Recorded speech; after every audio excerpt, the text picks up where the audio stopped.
hacia adelante y tira. Un poco más, un poco más. Has tardado un pelín, pero eso que has hecho ahora es, tíralo otra vez. Lo que has hecho ahora es lo que es. Ponte. No, un poco a la derecha, así. Tirar un poquito aquí. A la punta con un pelín arriba, ¿vale?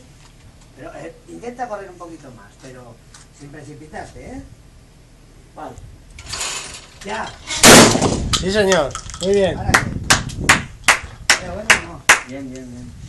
Venga, el B, no sé qué conejo. Ah, un conejo que sale aquí. Este yo creo que corre más que aquel, ¿eh? Ten cuidado. Tíralo ahí en medio de los dos. En medio de los dos pares.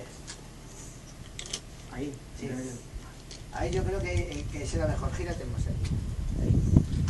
Si ves que va muy lento, pues tira aquí, tira ahí. Pero no sé cómo sale, yo no lo he visto. ¿Vale? Sí, señor.